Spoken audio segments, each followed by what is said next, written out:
What's up, YouTube, and welcome to Travel Adventures with Eric B. I'm Eric B, and today we're gonna go check out some of the very best things you should do when you come to the city of New Orleans. Let's go. The very first thing you should do when you come to the city of New Orleans is eat the food. When you come to the city of New Orleans, or Louisiana in general, the food is a culinary delight, a foodie's dream. Boudin sausage right there is one of my favorites. But Louisiana in general has this tremendous blend of Cajun and Creole cuisine that comes to life. And it is known for its Gulf seafood, in particular, seafood gumbo, crawfish etouffee, boiled Cajun or barbecue shrimp, jambalaya, oysters. Gotta have the Louisiana po' boys, which come in all varieties. King cake is one you gotta have in carnival season. Muffaladas, crackling, all types of beignets, pralines. Some famous restaurants here you must go to: Willie Mays, Dookie Chase. The great Leah Chase died in her 90s. She had all the former presidents of the United States and so many celebrities go there. Mother's, Cafe Du Monde for beignets, Commander's Palace. So many great places to go to in New Orleans. How great the food is in Louisiana. Some of the famous products you may see nationwide: Louisiana fish fry, Tony Chachere's, and Zatarain's. Number 2 on the list of things you must visit when you come to New Orleans is the World War II Museum. Located in New Orleans' historical warehouse district, the World War II Museum is often voted one of the best museums in the United States and sometimes one of the best museums in the world. It is the most comprehensive military museum you're going to find anywhere outside of Normandy or Pearl Harbor. The museum's open 9 to 5 daily. Tickets are $28 for adults, $24 for seniors, $18 for students, $18 for military, $18 for disabilities, and free for any military veteran. And I promise you, it's worth every penny of the money you're going to pay to come into there. 4 buildings arranged around the central theme of the war. The museum exhibits offer visitors with opportunities to experience the war through the eyes of the men and women who fought in this war. The museum is also very interactive. When you walk into the museum, you can register, pick up a dog tag and register at the kiosk or in a little train, if you will, and you could follow your particular World War II story of a certain veteran all the way through to the end online at your visit, all the way through to the end after your visit, even after you leave. So that's one really cool thing too about it. And like I said, the World War II Museum is located in a great area, and it's a really beautiful place, and it's a really wonderful way to honor our veterans who fought to serve this country. And it's a really sobering place to be. Recommended highly.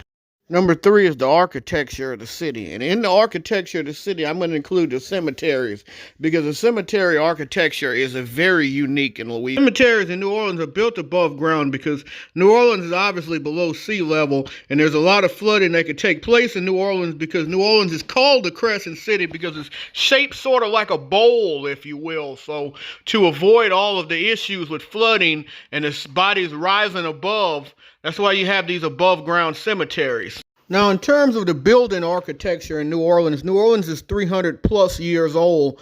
And the architecture in New Orleans, a lot of it's French colonial style, Creole style. But the architecture really fits the city because the city is one big giant melting pot that is the Crescent City. The vibrant colors lend itself to the Big Easy style, French, Spanish, Caribbean style architecture, and the city has its own flavor, from the townhouses in the Garden District to the Creole cottages, to the shotgun houses you can find throughout the city. The bright colors works really well with the heat that you find, the heat and the humidity that you find in the city. I'm from about an hour away in Baton Rouge, and we have a couple areas that have these style of homes, but not many. New Orleans is an area where, even from the rest of the state of Louisiana, it has its complete and own flavor. There's not many places around here or in the U.S. in general you can go to that you could find the type of architecture that you could find within the Crescent City. The 4th thing you should do when you come to the city of New Orleans is you should visit Frenchman Street. Frenchman Street is called by most locals to be the Burbon Street for locals. Not a whole lot of tourists go to this area, even though it's only a short walk or so from Burbon Street, but it's mostly locals in this mall.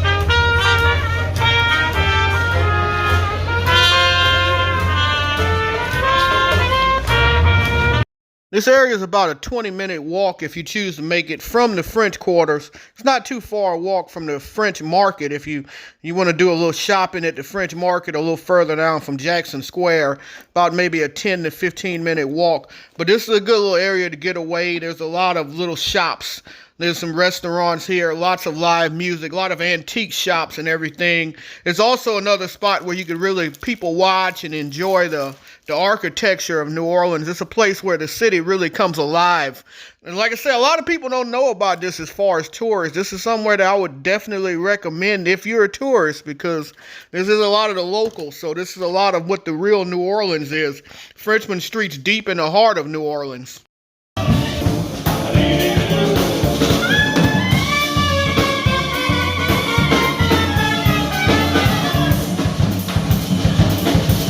Street got its name after 6 Frenchmen who were executed after leading an uprising after Louisiana seceded from Spain.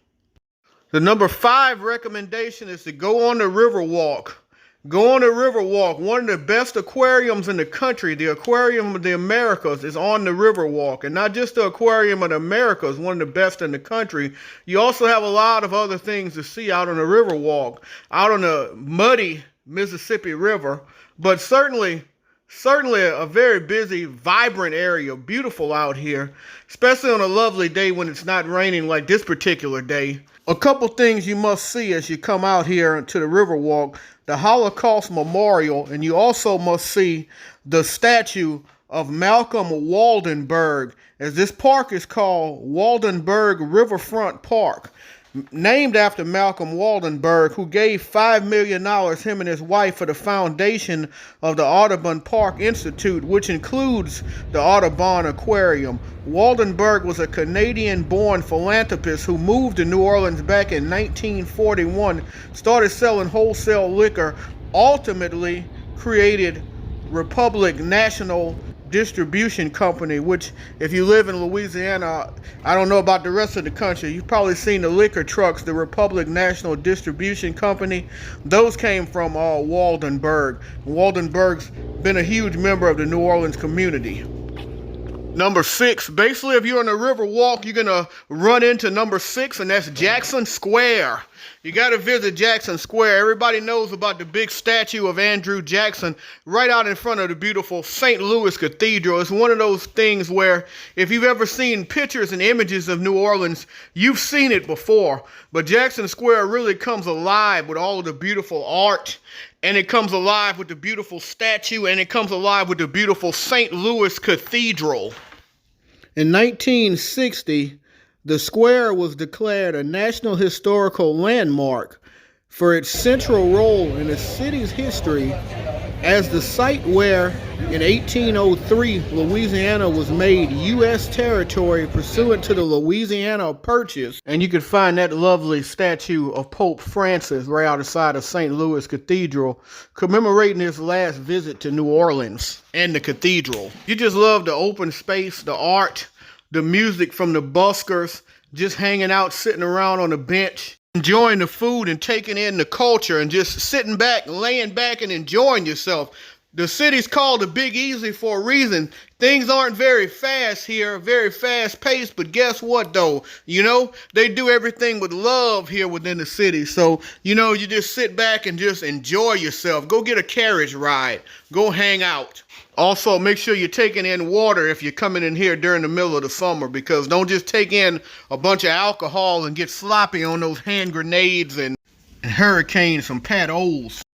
Number 7 is go to a pro sports game. And me being a sports fan that I am, this is definitely going to be on my list, but it's a tremendous environment in New Orleans for sports. In particular, the Mercedes-Benz Superdome to go see the Who Dat Nation. The New Orleans Saints games are always very lively. They love the Saints down in New Orleans. They also love that man, Zion Williamson, and the New Orleans Pelicans. If you could get down and watch the Pelicans play sometime, Zion Williamson is one of the most exciting young players in the NBA. So you go see the Pelicans game. You definitely want to go see the Saints game if the Saints are in season, because the Saints are life here in New Orleans.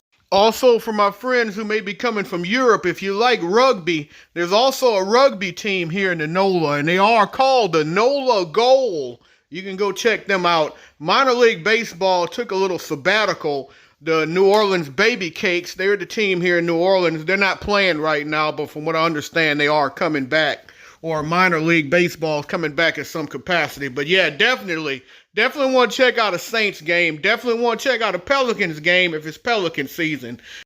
Number 8, I'm going to throw together Magazine Street and the Garden District. Now, most of Magazine Street is included in the Garden District, but it's not all 100% mutual. There are parts of the Garden District that Magazine Street's not a part of, mainly along St. Charles Street, where you can see different types of beautiful houses, from single-story cottages to grand historical mansions to shotgun homes. St. Charles Avenue is an area in which the parade route for the Mardi Gras parade is definite. Most of the Mardi Gras parades, I would say the majority of the big ones, they all go down St. Charles Street in the Garden District, and that's an area that has a lot of fine dining, casual dining. Magazine Street here is an area where you can find a lot of dive bars, a lot of hipsters, if you will. It's a great mix between the two of them.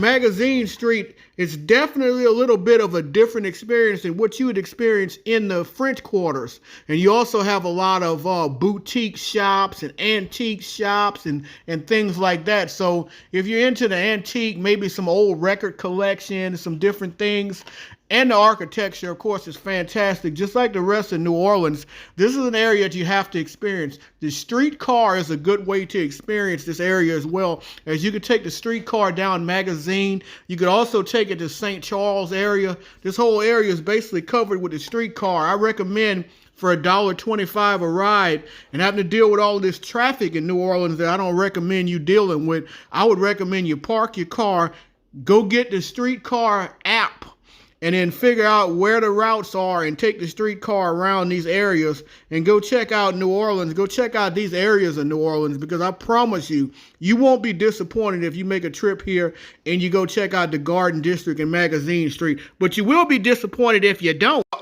And by the way, the Audubon Zoo's in that area. Check it out. Number 9 is the art in the city of New Orleans. The art is fantastic. And when I talk about the art, I'm not just talking about the art museums. I'm talking about the city art everywhere. But I am going to talk for a second about the art museum, because the art museum itself, because the New Orleans Museum of Art is fantastic and it's massive. And the sculpture garden outside is also fantastic. I have a video on both. I'll link them in the description. Check out those videos. That art right there you just saw was from Jackson Square. But there's art everywhere you turn. Don't be surprised if you're just riding down a random street in NOLA and see some beautiful art. Now, I think number 10 comes a surprise to no one. You've probably been waiting for me to say it, and here it is. Number 10 is Burbon Street in the French Quarter. I think we all know no one comes to New Orleans not to see Burbon Street in the French Quarters. As I've grown older, I've learned to appreciate more of the other things as far as the city, as far as the architecture and the art and all of these other things. But growing up in my 20s, all I cared about was Burbon Street, and all I cared about was the French Quarters, because it is fantastic. It's phenomenal. I don't care what age you are, you'll enjoy. Now, I don't recommend you taking your kids around here, especially late in the evening, because it get kind of scandalous, if you will. But New Orleans and the French Quarter, it's not just Burbon Street in general. There's this tremendous bar right here at the Hotel Monteleone on Royal Street, where you have the carousel. You can catch the streetcar, and the streetcar will take you right to the French Quarters, literally. But it'll take you right over, all over New Orleans. I can't recommend the streetcar enough to get around within the city. But Burbon Street and the French Quarters is the place you have to go to. You can see the cops on the horses. Watch your step on the ground because they do poop everywhere. You can see people driving slingshots and bright colors and doing all types of crazy stuff because that's what Burbon Street's all about. And it's not just all about Mardi Gras season. It's fantastic all year round. I live a little over an hour away from Burbon Street, and I've probably been on Burbon Street a couple thousand times. And I promise you, coming to the French Quarters never gets old, never a dull moment. That's all, folks. I hope you enjoyed this video, and if you did, I ask that you please hit the like, please hit the subscribe button, please hit the bell notification so you can know when I have more material coming out in the future. Help us to continue to grow as a travel community. And as always, remember, live today, grow today, tomorrow's never guaranteed. Peace!